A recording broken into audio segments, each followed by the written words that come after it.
friends, Heidi here from Rain Country. God is good all the time. And I'm here for another Monday this and that, and this is going to mostly be about garden related stuff. So let's get to the topics of today, starting off with the green beans. So I am starting my green bean harvest and getting them canned up. Now this year, everything, because we've had such a cold season, a lot of things are about a month behind, at least 2 weeks behind. So I'm a little late in getting started on it because my beans have only just begun to really start taking off. And so what I decided to do this year, instead of trying to fill up my big canner where I stack, I think it's like 16 at a time of the wide mouth pints. And so then I double stack them. But because things are just kind of getting started and sort of going a little bit slow compared to what is normal, I am decided to just stick with my smaller canner and then can them as they're coming in instead of waiting until I have enough all at once. And that's going to make it a lot easier on me and not so stressful, because I always worry about, okay, are the first beans going to go bad before I have a chance to get enough to fill up my big canner? So what I'm doing is, when I do this, I cut up my beans, I get them all ready and put them in the jar. I don't add any salt or water. I just stick them in the fridge until I have enough to do a batch. So since I got that small, it's like the smallest all-American canner a few years back at a garage sale for only $10. It's been really nice for just wanting to do small batches at a time. And I'm not even sure if I'll end up using my big canner this year. We'll see. But at any rate, so I've got 5 pints right now. I'd like to get at least another 10 before I am done canning for the season. Maybe 20 if I can get that much, but my beans are just not doing as well as they normally would. So it's just going to depend on whether or not we have a late summer, like it extends clear up until the end of September, which can happen some years. I'm hoping that is what happens so I can get more beans. My favorite bean to grow and that does best for me here is the Scarlet Runner and the Sunset Runner. They are pretty much exactly the same, except the flower on the Sunset Runner is more of a peach color and the bean inside is a little bit different in color. It has more of a red tone, where the Scarlet Runners, that bean has a little bit more of a purple tone to it. And then of course the scarlet flowers. So I love them because they, not only are they prolific and a dual purpose bean, because pick them young like this, these are young, they are great as a green bean, but when you allow them to mature, they make a great dry bean as well. So, but they get really big. They can get pretty big, as you can see in some of these images here. I mean, not all of them get that big, but some of them do. So, I mean, as far as that's concerned, even this bean right here is pretty small in comparison, but you don't want it getting much more mature than that when you go to pick it as a green bean, because then it starts to get a little bit too tough.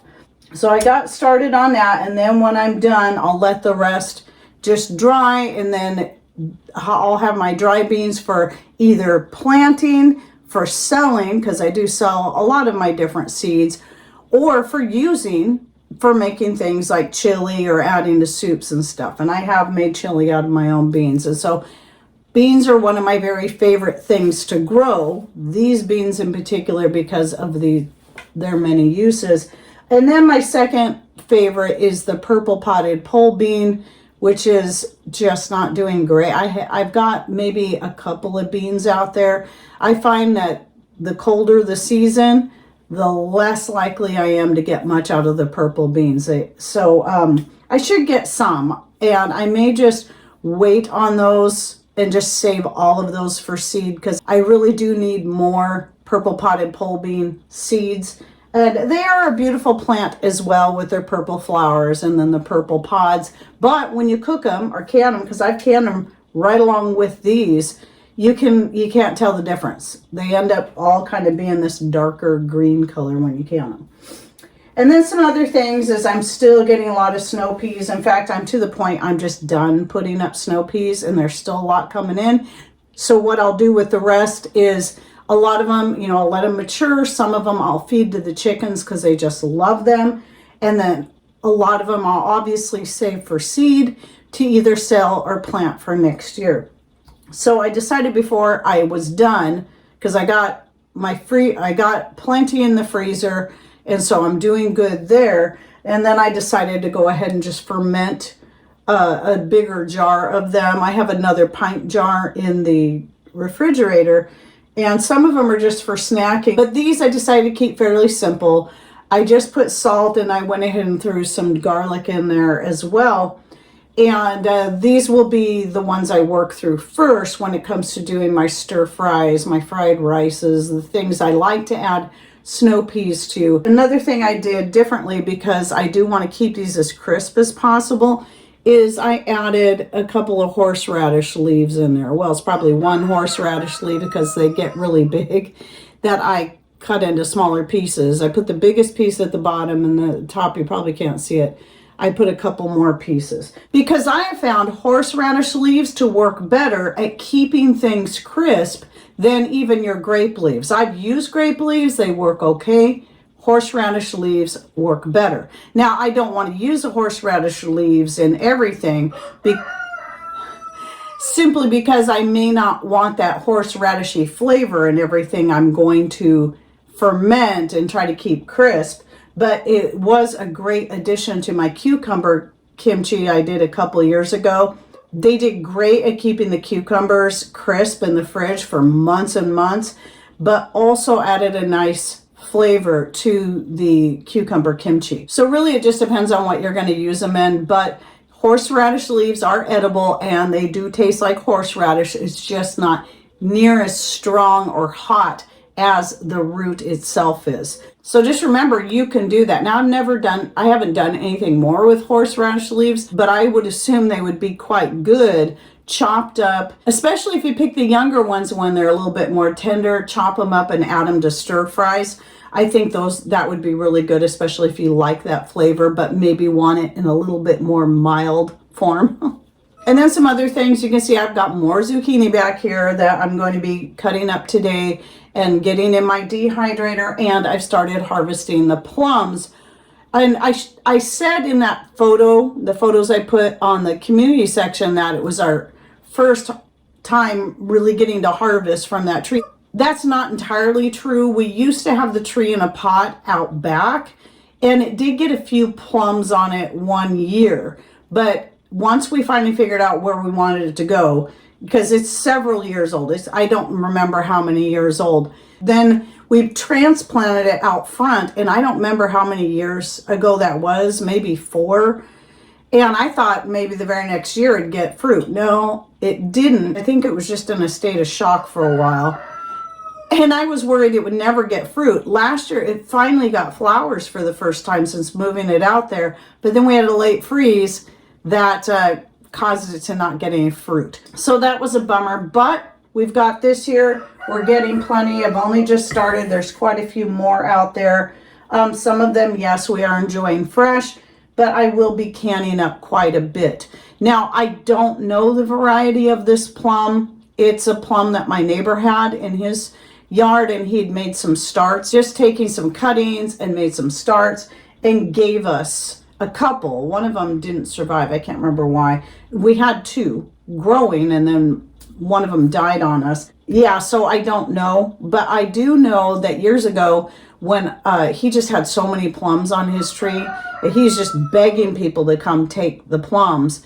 And so I got a bunch, and I just made up a recipe for a hot sauce that I can use more for Asian foods, like when I want to make egg rolls or spring rolls. And so I wanted it to be kind of a sweet hot sauce, sort of like your banana sauce you might buy in the store. So I did an Asian plum sauce, and I just created the recipe on my own, and I did a video on it. And so I'll go ahead and link to that in the description box down below if you're interested, but it is a nice addition. I really like using it for when I make egg rolls. But anyway, I do plan on canning quite a bit of these. These are really good canned. I've used them in making wine, you know, the ones we got from the neighbor. This will be the first time really getting enough to do anything with from our own tree. But I've used, well, I should say mead. I used them more as just adding to the mead to add flavor and color. And I've also made jams and whatnot out of them. A lot of things you can do with plums or pretty much any kind of fruit. So I'm pretty excited to finally get a harvest of plums off that tree. And then another thing I wanted to cover was the dandelion leaves. Now I'm past the point of harvesting dandelion leaves. They're, you know, I don't really have a lot of young leaves coming in, and I've got plenty put up anyway. But somebody commented on, I think it was either on a video or a photo I had of the really big leaves, and I've talked about how when you plant your dandelions or you allow them to grow in places that don't get all day really hot sun and have a good rich soil, the dandelions, the leaves will grow fast and they'll grow really big, and they can get that big. I think I can't remember how long the longest one was I measured, maybe 21 inches, 22 inches, something like that. Well, somebody saw the picture and they said, well, the big ones are always really bitter, far more bitter than the young ones. Well, that's not entirely true. It's not the difference in size. It's a difference in age and time of the year that you're harvesting the dandelion leaves. So yes, if the plant is older and it's taken a while for those leaves to get that big, and they'll very likely be tougher and more bitter than the young ones as they're coming in. However, when I'm talking about my big dandelion leaves, they're still young. They simply grew very quickly. So that's the difference of having them in a partially shaded area, is that they will grow more quickly so that they can gather more light. That's why they do that. But if your dandelion is out in the open, the leaves aren't going to get that big because they don't need to. And if they do get bigger, they are going to be older and more bitter and more tough. So it's just understanding the difference of where you're growing them, how you're growing them, and how old or young the leaves are, that's going to have a say in how bitter the leaves are. So I've picked some pretty big leaves that were tender and not very bitter at all. And I've had smaller ones that were older that were quite bitter. Again, it's all about where and how you're growing your dandelion. So I just wanted to get that out there. Dandelion leaves are very beneficial, have so many uses. I dry up a lot to put in my mixed greens that go in just about every meal that I make, no matter what it is. It may be something like, you know, I'm adding it to the sauce, like the Alfredo sauce or the spaghetti sauce, or I'm adding it directly to the meat if I'm making something like hamburgers, meatballs, or meatloaf, or I'm throwing it into soups, gravies, and more. It's just really easy to use and add to just about anything. So dandelion leaves are one of the main things I add to that, along with nettle.